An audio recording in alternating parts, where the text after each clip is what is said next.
Got Your Eers On is brought to you by Tactical Legion Knives. Live from the campus of Tom Radio, under the direction of Guido, Scoot, and Johnson, it's the pride of podcasting. It's Got Your Eers On. All right, everybody, hello, and welcome to this week's episode of Got Your Eers On. We're back! I'm Guido, along with Scoot. In the kitchen! And Johnson. I'm excited about Scoot's internet now. Scoot is relocated himself. He is in his kitchen. I feel like it's a prime time now.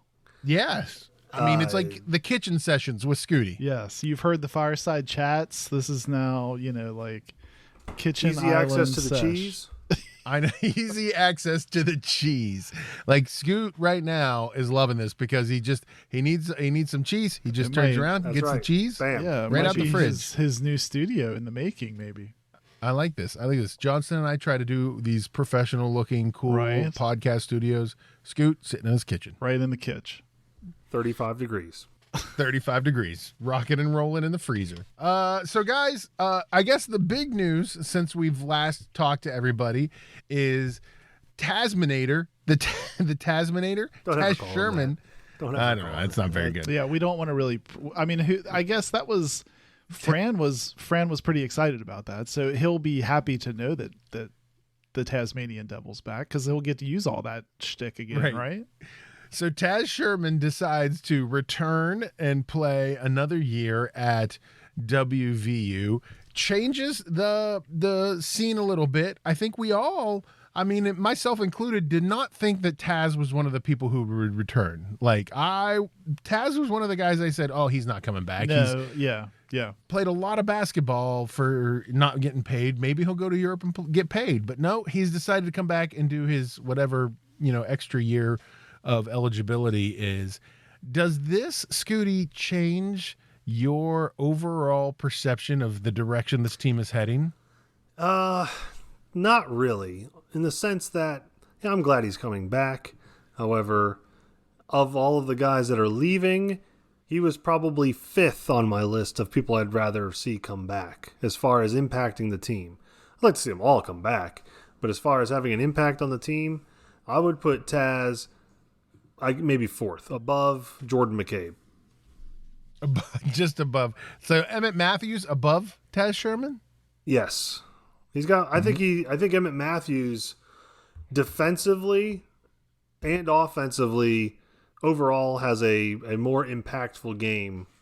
Part of it being his height and the fact that he can play some different spots on the floor. Taz is pretty much a two guard. He's a shooting guard. He's not going to really be a point guard for you. He's not going to be a small forward. He has to play the shooting guard role.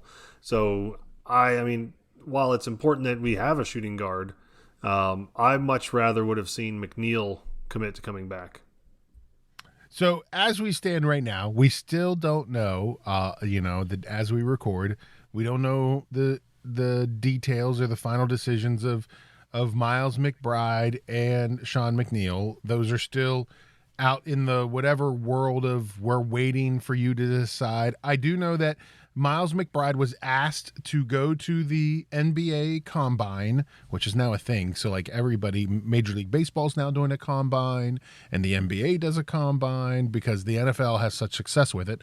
So he's going to go to this NBA Combine and get to do his little, show off during all of that. And then, he's still in most mock drafts that I've looked at over the last week or so in the mid to late first round, areas. A lot of mid first round for him. His draft stock in the past month or so has gone up. He was late first round, early second round. Now he's mid first round.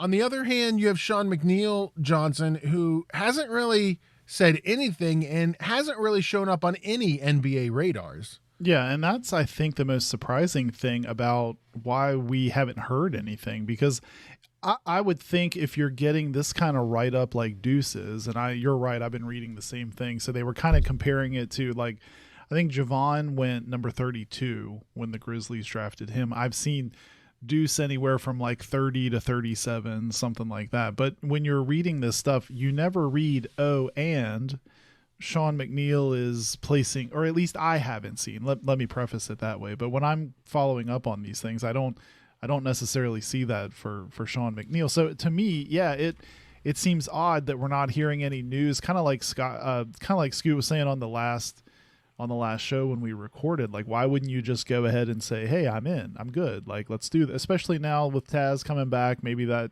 sways some thought a little bit. But I think it's weird that we haven't heard any talk.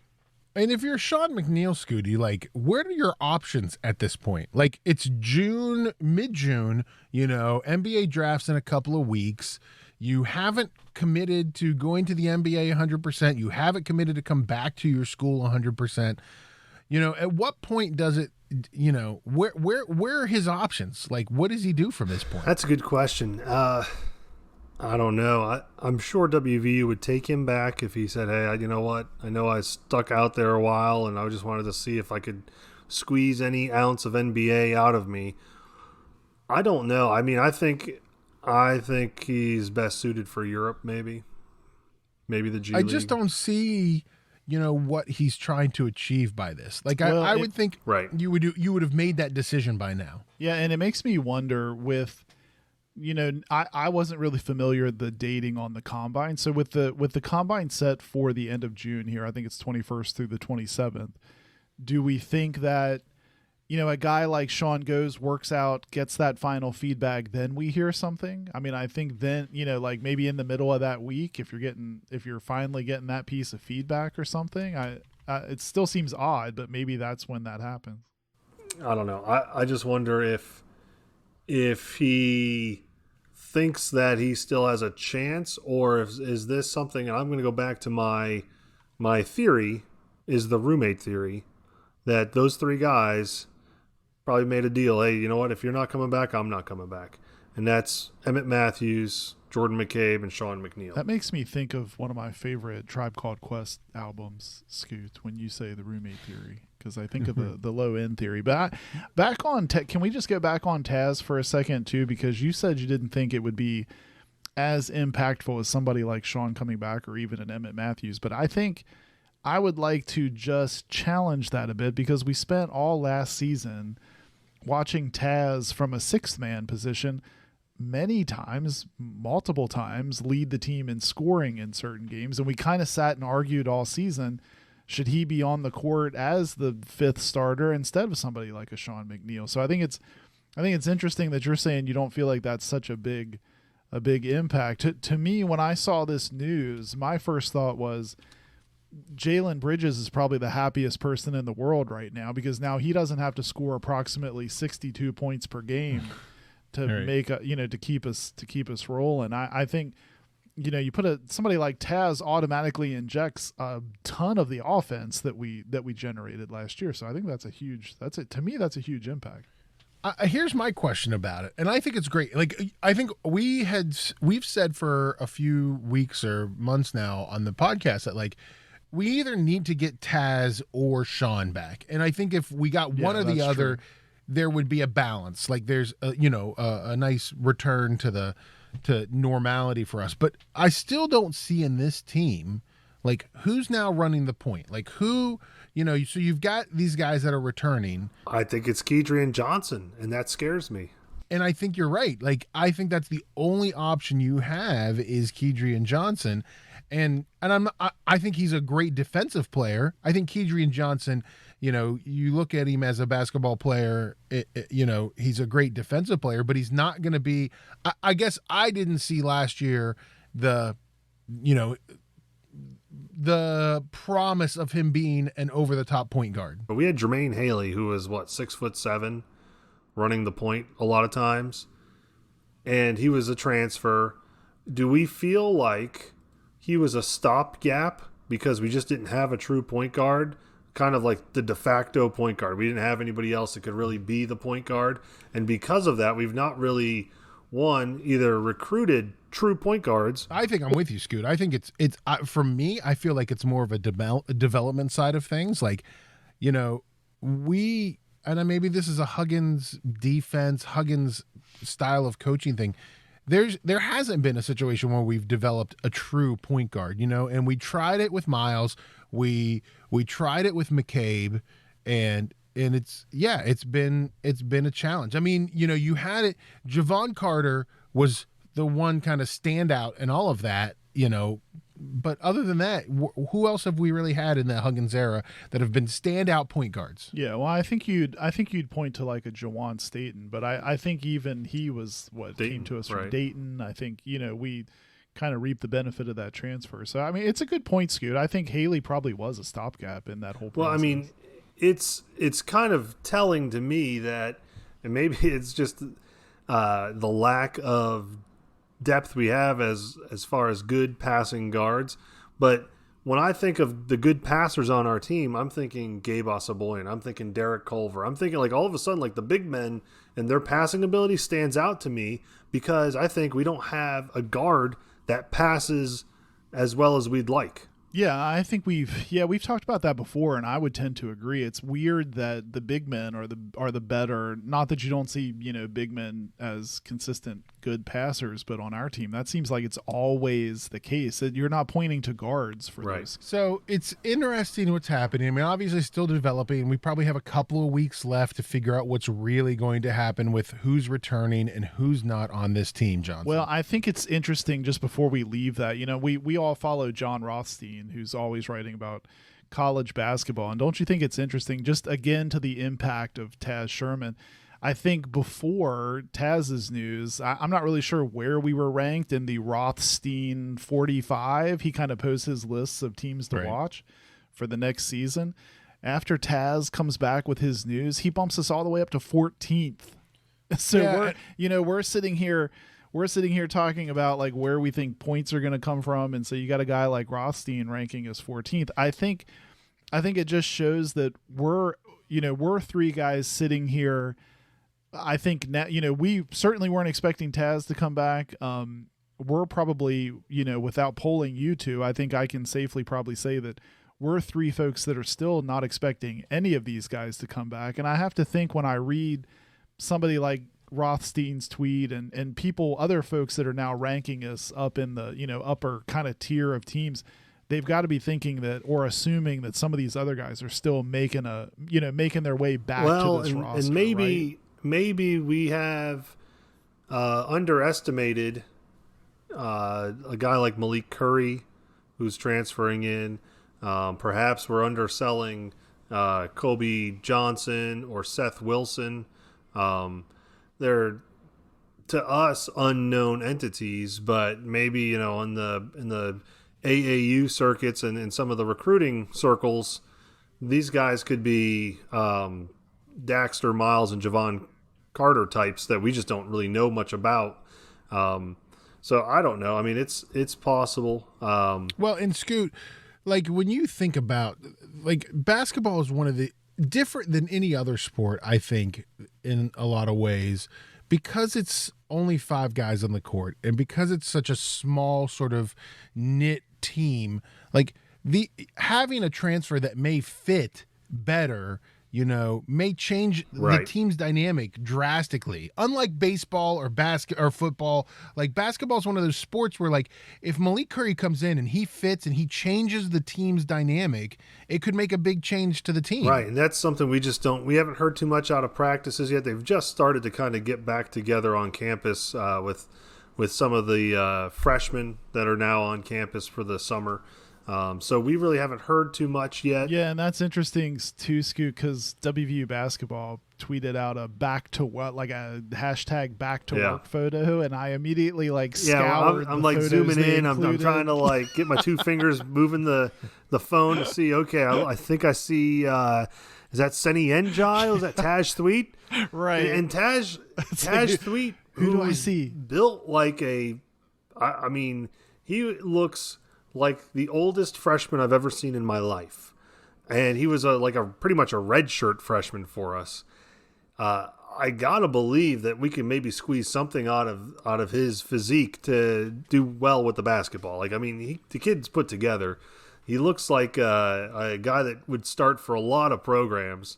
I'm hoping that maybe Huggins was just kind of holding him back just because. Almost like a Lamont West or a Jalen Bridges or something there. But I don't know.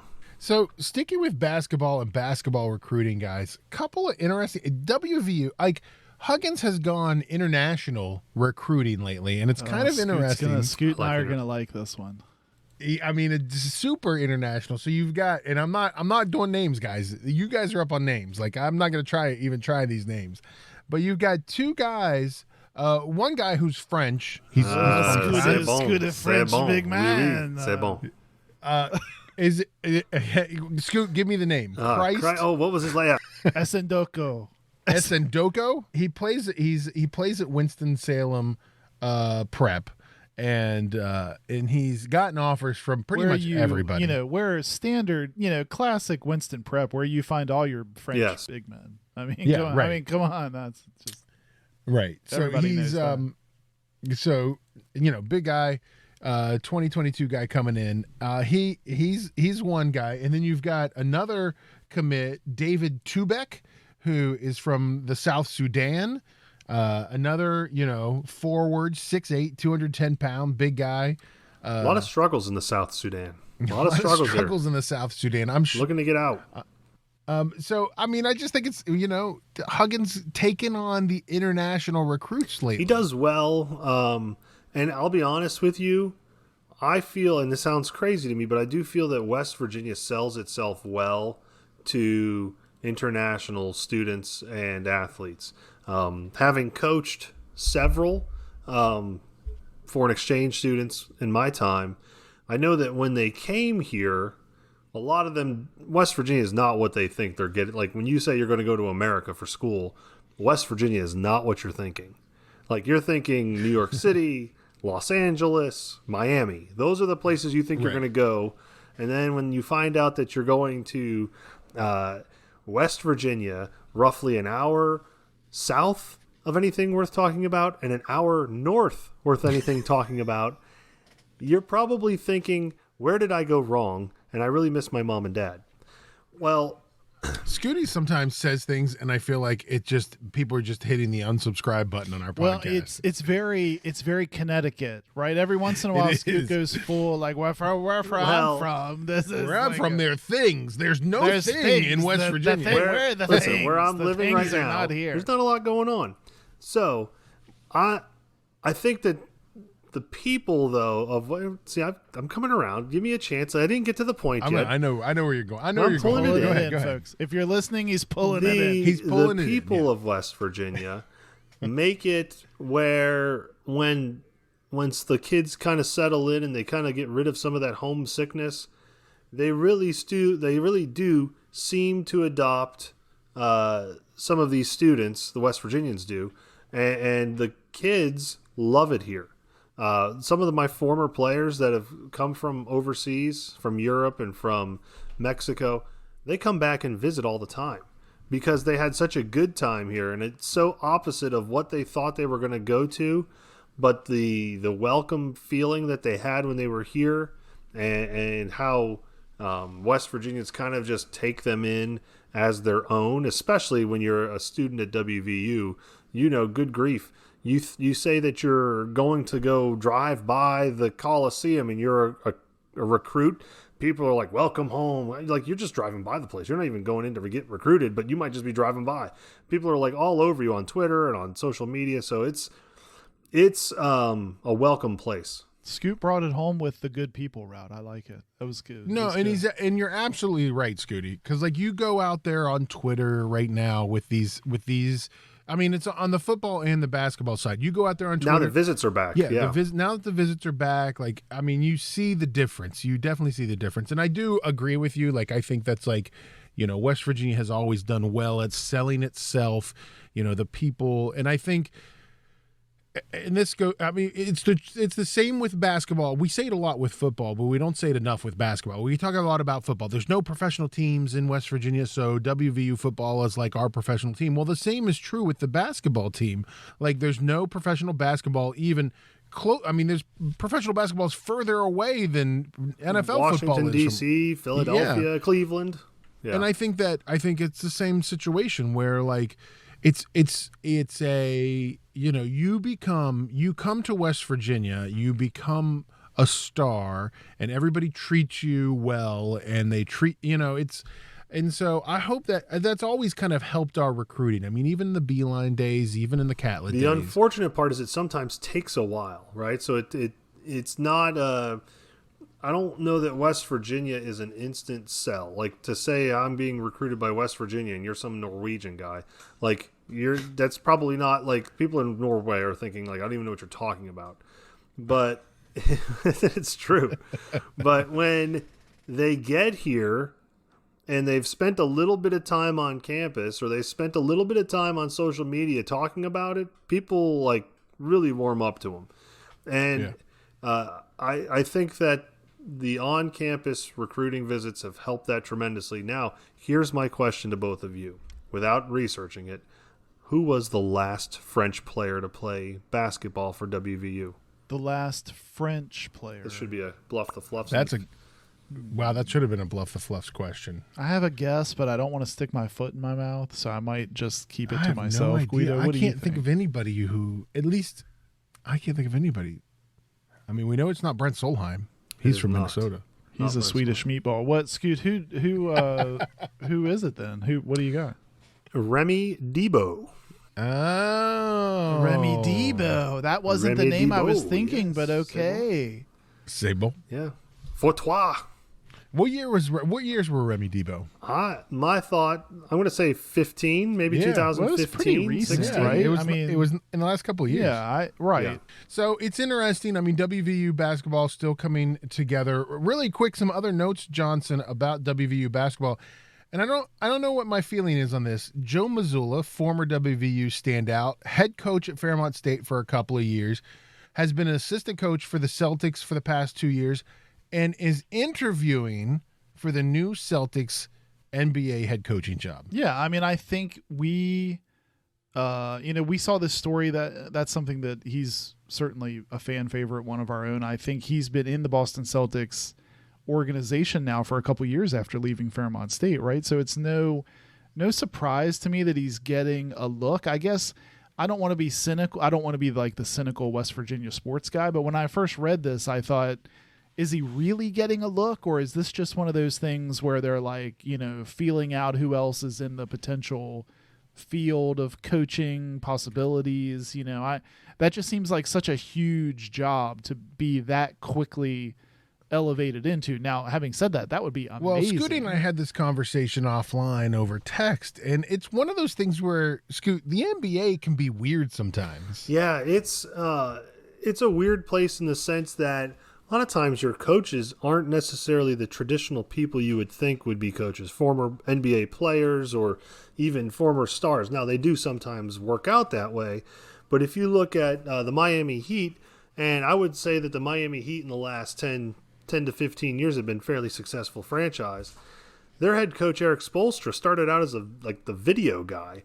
One of those almost like not to belittle the position, but almost like a super manager, if you will, a guy that would just, cut video highlights and video so that the guys could study and the coaches could see weaknesses and strengths and things of that sort. That's where he started. And because of that, I think that lends itself to, understanding the game very well. And Joe Mazzulla, who actually does have some head coaching experience at the college level, and I think he was fairly successful while doing it. I think it's just an interesting fit. I know he's a New England guy. He's from Rhode Island. So I know for coming from his point of view, this is probably a dream job to be able to coach the NBA team. Closest, probably the one he grew up rooting for. He probably was a big Kevin Garnett, Paul Pierce, Ray Allen fan with the Boston 3 party, if you will. So I think he's probably in heaven if he gets this job.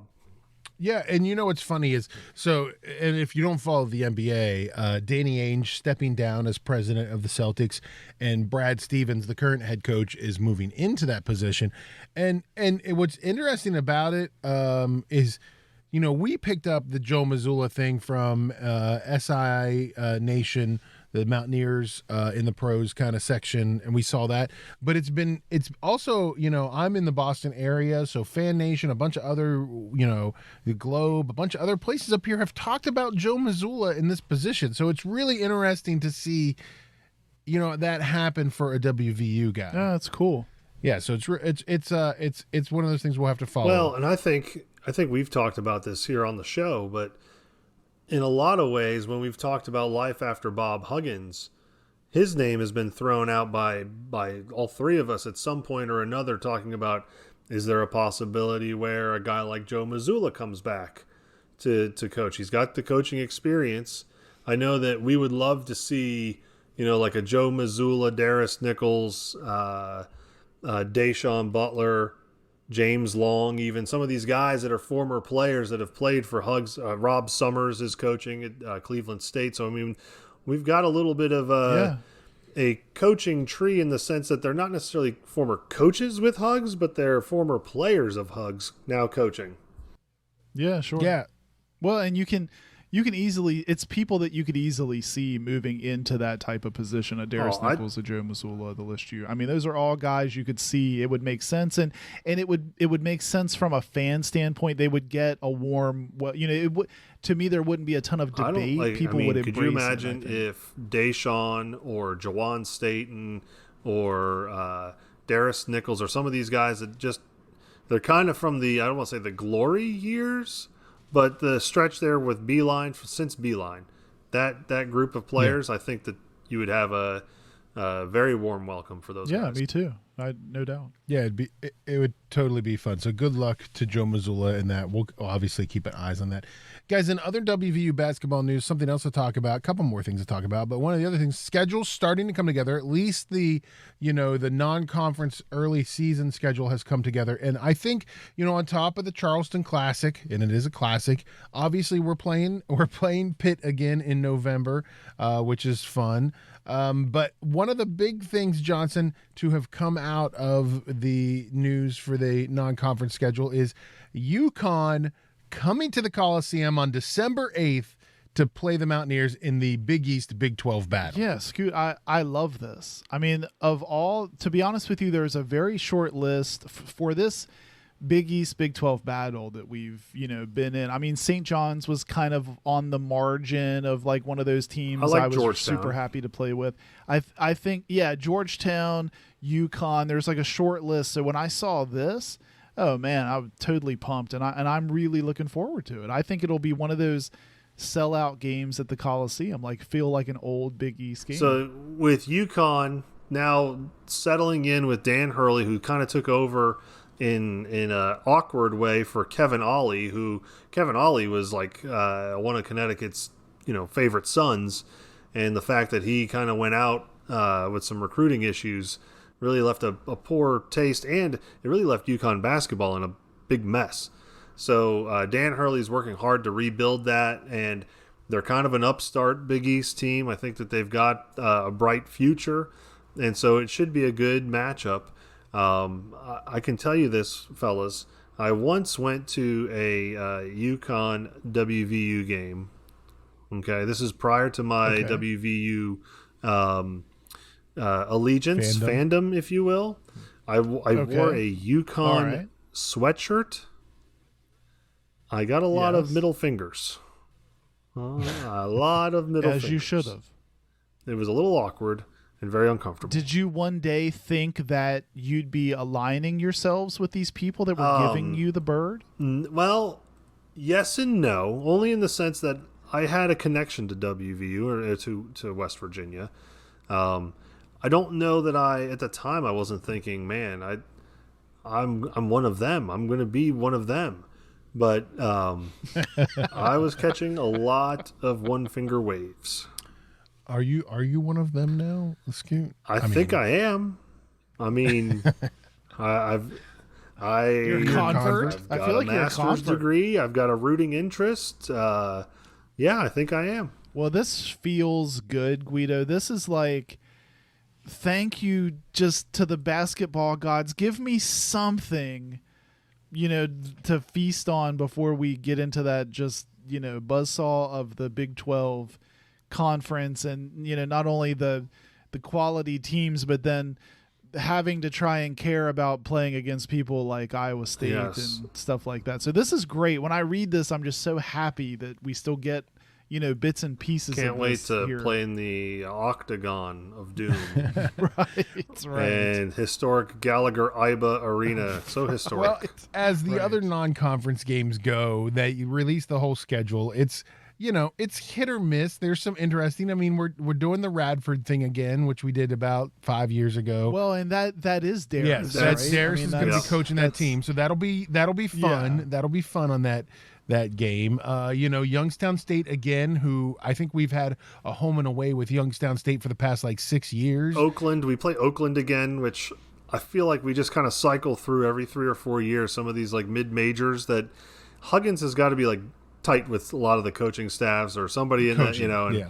We'll get back to you here in about 3 or 4 years, and then he just picks them back up. Right. And then, of course, we're super excited about everybody's favorite logo on a team who we played in football last year, Eastern Kentucky, Yes. who looks like they have a logo from Tecmo Bowl in 19. Yes, they. Oh yeah, is this the Colonels? Yes, the Colonels. Is this the Colonels? It's like an E, and it's not very, yeah.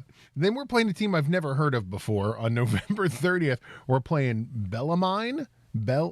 I saw that. No idea. Bellarmine? What is that? I have no idea. I don't know. I was going to say, I think it's a school of the, I don't know. I don't even know. I'm not even going to speculate. Bellarmine University is in Louisville, Kentucky, by the way. So in case you're wondering, it's they are a Division I basketball school in the. I thought they were like a prep school. I thought it was like a I don't know, like a Lindsley. They're in the ASUN conference. Yeah. So, anyways, it's interesting non-conference. Other WVU basketball stuff. We're going to talk in a couple of weeks. Take 2 weeks from now. We're going to talk a little bit best Virginia basketball as they line up. But I just wanted to say for our friends on the Final Forecast who are great and support us as well, Best Virginia is playing 2 exhibition games, one in Beckley on July 7th and one in Wheeling on July 9th. And you can get tickets for those games at bestvirginia.com as they ramp up to play in the TBT, the tournament, which starts July 17th and Johnson and I talked about this earlier, they're calling it the Charleston Coliseum. They're playing the TBT in the Charleston Coliseum starting July 17th. I like it. Well, Guido, I looked it up, and that's what Charleston is calling. Oh, are they really calling it the Charleston Coliseum? Yeah, I went and looked it up while we were sitting here, and it's Charleston Coliseum and Civic Center. Or sorry, no. Sorry, I screwed that up. It's the Charleston Coliseum and Convention Center is the way they refer to it. Really? So it's no longer called the Civic Center in Charleston or whatever? So apparently not. I would call it the Charleston Rainbow Seats and Sticky Floors. That's a lot to get on a sign. I don't think they can fit that on a so sign. they had The Charleston Coliseum. I love it. They should be It doesn't calling look like I think like the Morgantown Biscuit Basket Coliseum. I feel like that kind of looks like some sort of odd structure that maybe we would call a Coliseum. The new Civic Center Coliseum, it's kind of shaped like a box. Doesn't really look much like a Coliseum. And it's still the same inside. That's the difference. It hasn't changed inside. I'm still holding out for a Tropicana orange juice sponsorship because I think aerial shot of the Coliseum, it looks like the it does orange kind of look like an juicer orange from, juicer, like, yes. the It old does. days. So yeah, I think you could make that work. The biscuit basket I still is love still the my biscuit favorite. basket. Tutors is missing out. Tutors is just sitting on that. I don't Yeah, know they're what just they're sitting on thinking. 100% they're missing out on that. The Tutors biscuit basket is gold. Could you imagine eating a Ron in the biscuit basket? Come on. That'd be amazing. Every concession stand has Tutors in it. Like, what are they doing? Call us, Yeah, Tutors. come on. We got the answers. Yes. What about That's Zools? right there. Maybe Zools with the lemon squeeze? The squeezing of the lemon for Zools frozen lemonade? We're marketing geniuses, the three of us. That could work. Yeah, Guys, that in could work. WVU football news, not a lot to talk about. I mean, a lot of recruiting going on, a lot of names for the 2022-2023 season coming out. But really, 3 big things that were announced were game times for the first 3 games of the season. Maryland game is on September 4th. That's Labor Day weekend. It's 3:30 on ESPN, so on the network. So that'll be a fun game to watch on that Saturday. LIU, the powerhouse, Long Island University, is coming to Morgantown on September 11th at 5 o'clock. That game is at 5 p.m. on ESPN Plus. So you got to pay $5 to watch that game, in case you're wondering. And then Virginia Tech also comes to Morgantown. That's on Saturday, September 18th.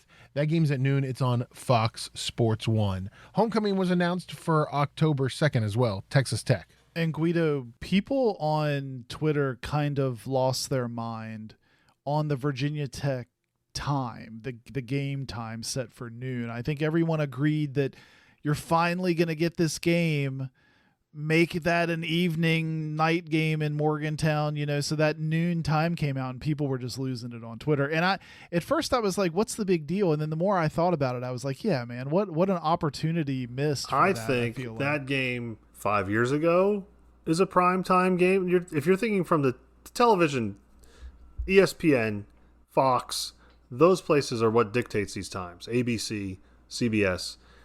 To look at Virginia Tech and to look at WVU, that's probably not the marquee matchup that they're looking for as far as ratings go, and that's probably why it's what it is. No, yeah, I agree. Fans, of course, don't care about television ratings because they're going to watch regardless. But if you're ESPN and you're trying to draw eyes from other places, they're probably thinking, well, maybe an SEC game might be a little bit more of an appealing look, or whatever else could be possibly that night. I mean, when was the last really good night game in Morgantown? What? Well, I think people point back to the LSU game. That was a prime time. I think they did the gold rush. It looked great on television. The game itself was great for much of the game. That had all the feeling of a huge primetime game. That's the one that comes to mind. Yeah, and that's the thing. I haven't felt like there's been, I know we've had some conference games that have been night games in the past couple of years, either home or away, but I feel like Morgantown hasn't gotten a really good, primetime network television night game in a long time. I think, and maybe I'm biased because I was there, the Tavon Austin, Oklahoma, 450, whatever he had, crazy all-purpose yards. That was a night game. Yeah, that's a good one. That was pretty popular. My ice just dropped in the freezer. That's part of having, just the ambiance. Kitchen studio. You've heard of the Josh Witt Dyer Prime kitchen pantry. You're looking at the Scooty Love Electrolux fridge freezer combo studio. All right, well, listen, let's take a quick break. We're going to come back with the #1 game show on a West Virginia University sports podcast, a little game we like to call Bluff the Fluffs. So don't go anywhere. You're listening to Got Your Eers On. Vortec Knives is a West Virginia owned and operated company specializing in high quality steel, fast opening, everyday carrying knives. If you go to vortechknives.com today and use the code GYEO, you get a 25% discount on your entire order. That's Vortech, VORTEK knives.com, a West Virginia owned and operated company specializing in fast opening, high quality, everyday carry knives. Vortec Knives. All right, everybody, welcome back to Got Your Eers On. Don't forget, find us on the social medias. That's where we are. You can find us at Got Your Eers on Instagram and Twitter, and also look for us on Facebook. Just search Got Your Eers On. Well, guys, it's time for the #1 game show on a West Virginia University sports podcast. It's a little game we like to call Bluff the Fluffs. And right now, it's back to being tied. 7 games apiece.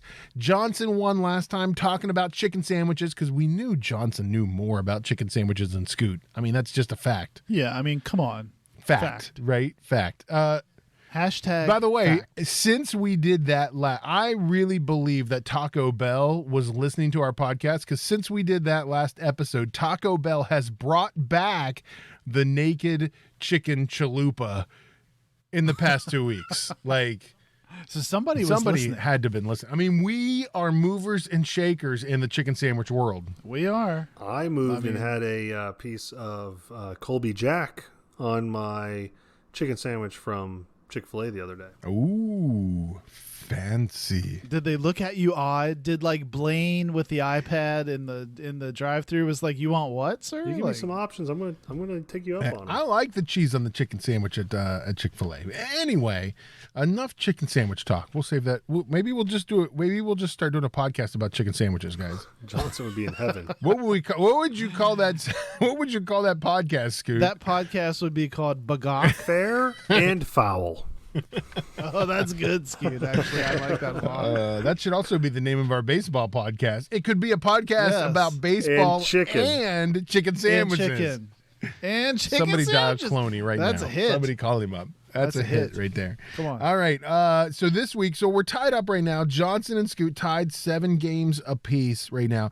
And I don't know if you guys know this, but June is National Candy Month. It's National Candy Month. And so this week, we're right. doing candy, but candy related to the state of West Virginia. Oh, okay. All right. Interesting. Ooh, yeah. See, how much candy can there be in West Virginia, you know? Right. I mean, that's my first thought. I'm intrigued. All right. Anyway, here we go. So, guys, remember, correct answer is worth 5 points. A steal is worth 10 points. And final bluff is worth 25 points. Before we started, we had a complete and total random flip of the coin. And, Scooty, you came out on top this week. Congrats. You feel like you're going to win? No, but thank you. I mean, do you have, are either of you have a sweet tooth, like the candy? I like a little bit of candy every once in a while. I'm not a big like hard candy, Skittles, gummy bear. I mean, I like them. I'm not anti, but I'm not really. When I think of candy, it's more like I'm more like a candy chocolate bars, guy. I'm a chocolate guy. chocolate stuff like that. You guys are chocolate guys. All right. Well, let's see how you do with this week. So here we go. Bluff the Fluffs. Question 1 goes to Scooty. Scooty, what is the most popular candy in West Virginia according to a 2018 study? Is it Milky Way candy bars, Reese's peanut butter cups, Blow Pops, or Skittles? There's a tricky element to this. I'm gonna say Reese's peanut butter cups, but Skittles could be it. I'm sorry, Scoot. That's an incorrect answer. Johnson for 10 points in the steal. Is it Milky Ways, Milky Ways, Blow Pops, or Skittles? I think Scoot was right. I'm gonna have to go Skittles. I'm sorry. According to that 2018 study, Blow Pops were the #1 candy in West Virginia. What? That was my fourth. They must have I'm just told saying. like 5-year-olds. Yeah, who were these people? I mean, who were these people? Skittles were second, and Milky Ways were nobody likes third. that gum on a blow pop. Nobody does. Come on. All right, so no points right there. That's not very Wow. good. I mean, that that wasn't hurt. impressive at all. All right, Johnson, this next question is back to you. All right, let's get back on track. Hall's Swiss Chocolates is a world-renowned chocolatier located in West Virginia. What town is their factory located in?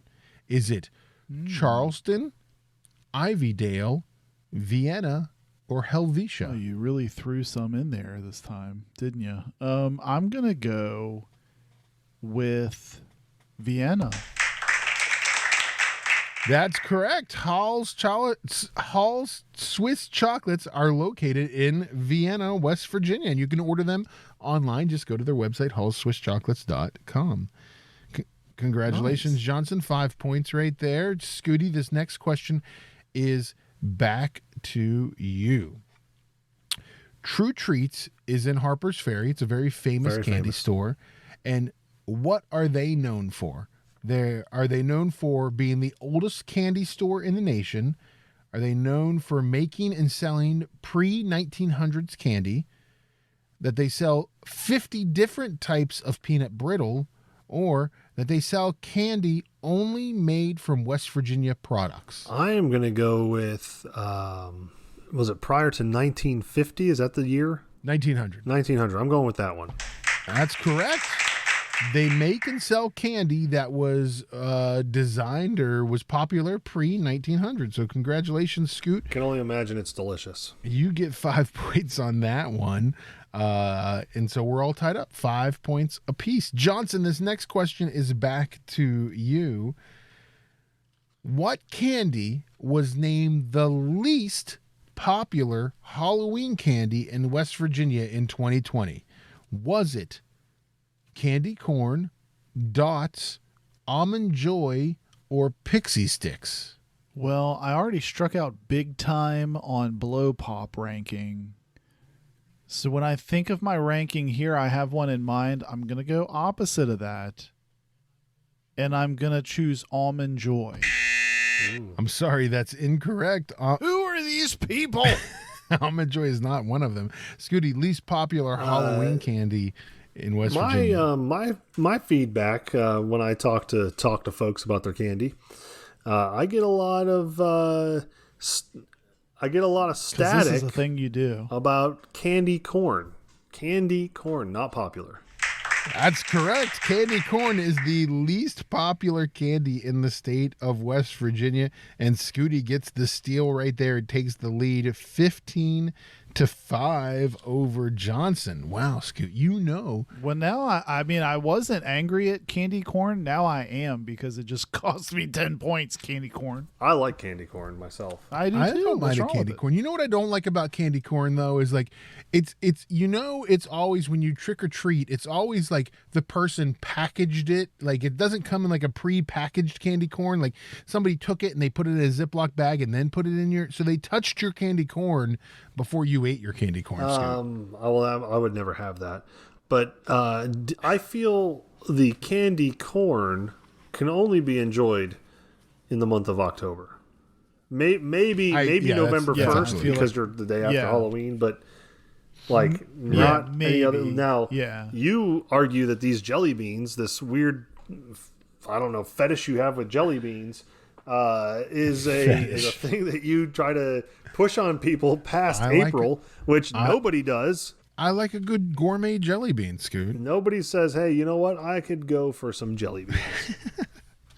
I mean, I think people do. I think you like candy corn, so that just shows you the difference of what my palate likes and your palate season, likes. But okay. Do you eat Peeps like in July?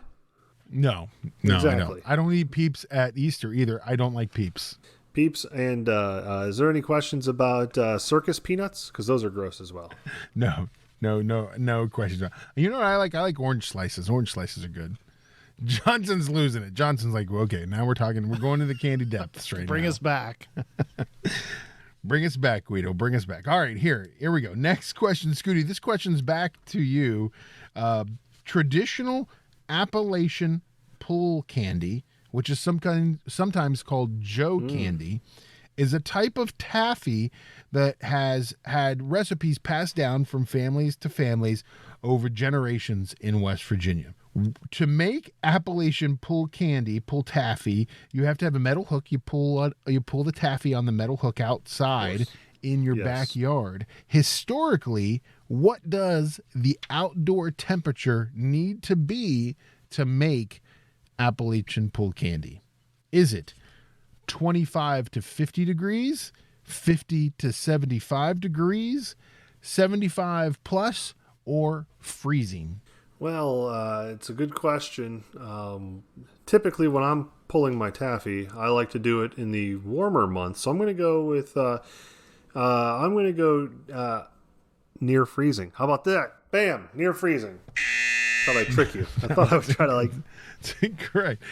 When have you ever pulled taffy, Johnson? So is it 25 to 50 degrees, 50 to 75 degrees, or 75 plus? I'm going to say 25 to 50. That's correct. I mean, maybe Johnson really is from Boone County and understands Appalachian pull candy. In theory, could we argue that I should get half credit? No. Well, you chose near to freezing, say a right? weird version of 25 to 50 You didn't- is near listen. freezing. You had 4 options. You picked the freezing one. Yeah. I'm just Unfortunately, saying. doesn't work. Right. All right, so we're tied up 15 apiece. Scooty and Johnson are tied. And Johnson, this next question is back to you. In West Virginia, if a person over this age attempts to trick or treat, they may be fined $100. Is it the age of 14, 15, 12, or 18? I'm going to go with 18. Guido. I'm sorry, that is incorrect. Scooty, if a person is over this age in the state of West Virginia, they may be fined $100 to trick or treat. Is it 14, 15, or 12? 14 stands out to me. That's what I'm going with. I'm sorry, you're incorrect as well.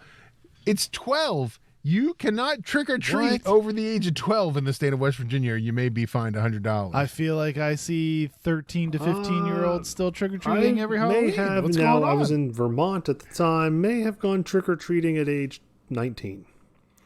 We were looking for some candy. I mean, Scooty, I you've feel got like we need to you've do got some citizen policing. Scooty, you've got kids over that 12-year-old threshold mark. I mean, are they still trick or treating? I mean, are you pulling out the checkbook and writing that fine? No, I don't, actually, now that you say that, I don't know that my oldest has trick-or-treated after the age of 12, so we might be okay, but I don't know that we knew the law. But Guido, am I supposed to believe this is enforceable? I mean, we can't figure out that like 21-year-olds are pitching in the Little League World Series, but we're going to keep, 13-year-olds out of, Scoot's You mean 13, candy 13-year-olds corn, that or- are disguised? Disguised, wearing. Yeah. Disguised 13-year-olds? Yeah. Come on. I mean, are you now, Scooty, this year, are you answering the door on Halloween asking everybody their and age? here's the question. Yeah. Let me see your. How about let me these, see your trick-or-treat how about these card. parents ID. that dress up with their child because they're going to claim that their child needs somebody to go with them? Are they, we all know the parents getting the candy, right? So would that be an offense? Right. Would that be something? Yeah, come on. I mean, could be. yeah. Could be. All right, so we're all tied up, guys, going into Final Bluff. 15 apiece. Close game this time. As we always do, Final Bluff is worth 25 points, and we ask you guys to have buzzers for the Final Bluff. So, Johnson, what's your buzzer this week for Final Bluff? Candy corn. All right, and Scooty, what do you got for a buzzer this week? Woo, sweet dang. I don't even know what that is. I don't know. It's funny, though, that you say it. I don't know. I don't even have any idea. All right. Here we go. Final Bluff, worth 25 points.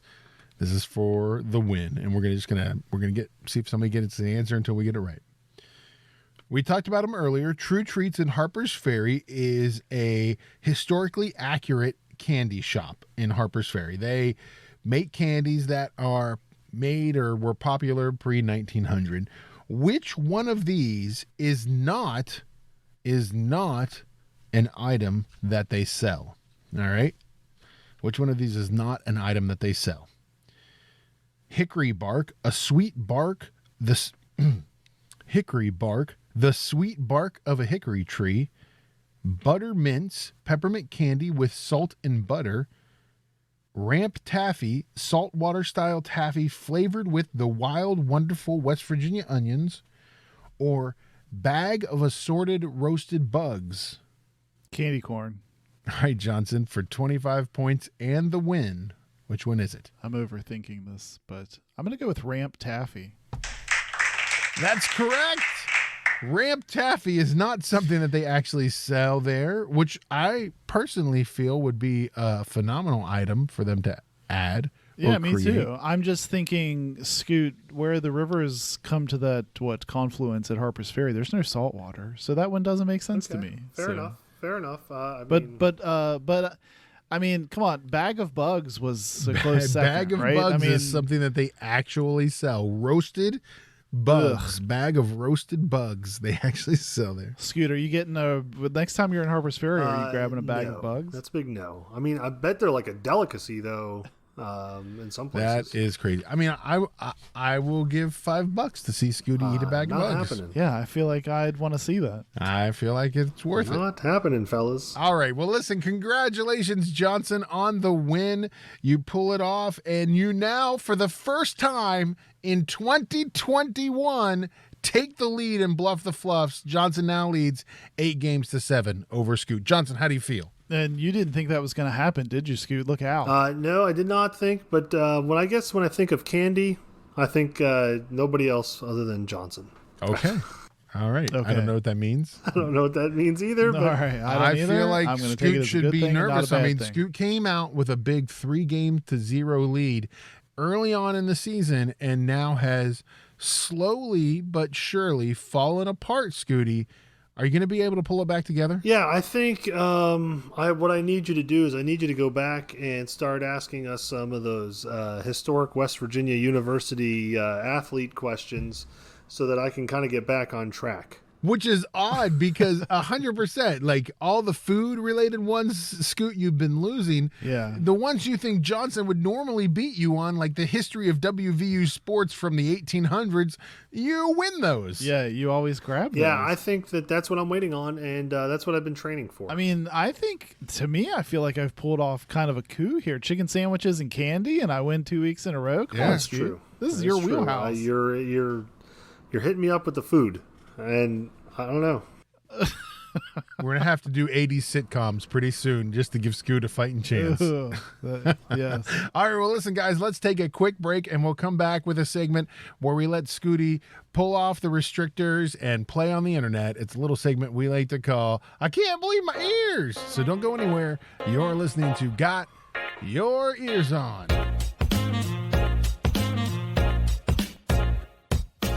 Tactical Legion Knives, a West Virginia owned and operated company that specializes in heavy-duty tactical knives and gear for the professional warrior, the weekend warrior, and the outdoor warrior.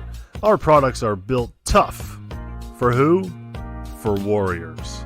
Hey Mountaineer fans, make sure you go on Amazon and search Tactical Legion Knives, and when you do, make sure you put in the promo code 25TOBRADIO for Tob Radio. You'll get 25% off on Tactical Legion Knives. All right, everybody, welcome back to Got Your Ears On. Guido here along with Scoot and Johnson. Don't forget, check out our webpage. It's a great place to find out stuff about us. It's gotyourearson.com, Johnson, and it is the place to be. Yeah, that's right. So you'll find all the show notes posted in blog form right after we record this latest show. You can click on any of those to check it out further. You can click on the link to the merch store to check out our merch. We're adding stuff all the time still. You can also click on the link to the TuneIn broadcast that's right there on the webpage. So check it out. Yeah, check it out, gotyourearson.com. We hope to see you there soon. Every week, we like to allow Scooty to go out on the internet and find something that makes him giggle. And so this week, we let him do that again. And it's a little segment we like to call, I Can't Believe My Ears. What do you got for us this week, Scooty? Okay, well, as we have gotten older, fellas, something that is kind of, I think I've noticed that has gained a lot of momentum is this idea that people have some say in all sorts of things that they never used to have say in. Would you agree? People feel like they've got a voice. And one of those ways is one of these change.org petitions. Okay. Correct. These are very popular. People like to they get are. on there. They like to promote them on the social medias. Not sure if you guys are... Oddly enough, we had one, guys, where we were trying to get them. we did. We did have one. And were we successful? I mean, we got about We're in process. we got a couple thousand signatures to name the court Huggins Court. Well, I'm not sure if you guys are all over the change.org website to see some of these petitions, but there's one that has been gaining momentum this past week. Okay. okay. Are you ready for what it is? It's got hundreds of signatures right now. Hundreds. Hit me. Right now, hundreds of signatures, but it's starting to catch fire. Okay. Okay. I'm not sure if you're aware, but France is in a little bit of financial difficulty. Were you aware of this? Okay. I don't know that I'm in detail awareness. Maybe of not this, to but the okay. level of where Greece was a couple years ago, but I think France has got some Right. issues. Well, Okay. there All is right. a petition to get Jeff Bezos. You know Jeff Bezos, right? I'm familiar. Yeah. There is a Amazon, petition urging Jeff Bezos to buy and eat the Mona Lisa. Wait. Why eat? Wait, you had me at buy, but now eat? I get by. I but get by. Why eat? I get by. I mean, I don't Or think... is there just some secret expectation that I'm not aware of that the Mona Lisa is actually made out of some wonderfully edible I guess thing? here's my question. Yeah, what is the Mona Lisa made out of? I mean, the Louvre may be hiding it from us for years. Maybe it's a wonderful piece of cheese that like it's painted some on. delectable cheese, like a tortilla. Apparently in the I don't think wait. I don't think tortillas are French. Like, wouldn't it be like it's painted on a baguette? Like, I don't think it's painted on a tortilla. I mean, I'm just... So anyway, here's the wording. It says, nobody has eaten the Mona Lisa, and we feel Jeff Bezos needs to take a stand and make this happen. One signer said, gobble da Lisa. I feel this is something society needs. Jeff, we need you to make this sacrifice for society. People want this to happen. Oh. So if he gets enough signatures, do you think he does it? I mean, no. I'm going to go hard. If I got, no way. Let's say I get 10,000 signatures on a change.org petition. Guido, would you, on camera, start eating that Got Your Eers On hat that you're wearing? I mean, am I getting paid to do that? Like, it's just people telling me to do that. What if I told you, first I want you to give me $25 for the hat, then I want you to eat it? Because that's kind of what they're wanting him to do. What? Yeah, right. It's like, hey, buy this hat and then eat it. Well, and this is even more like, hey, buy this thing that's not for sale and then eat it. By the way, it's not an edible thing. Like, none of this makes any sense at all. All right. Well, thank you, Scooty, for going out on the internet and finding something completely ridiculous for us to talk about for a few minutes. Guys, WVU sports is starting to kick up. We're going to still do the same thing we're doing, couple weeks on, couple weeks off, but we'll be back on and off throughout the summer getting ready for the WVU football season, which starts September 4th against the Terps of Maryland. We're excited to play a rival from the old Big East days. Listen, if you get a chance, check us out online. Find us on Instagram or in Twitter. You can look for us at Got Your Eers On or search Facebook. It's Got Your Eers On.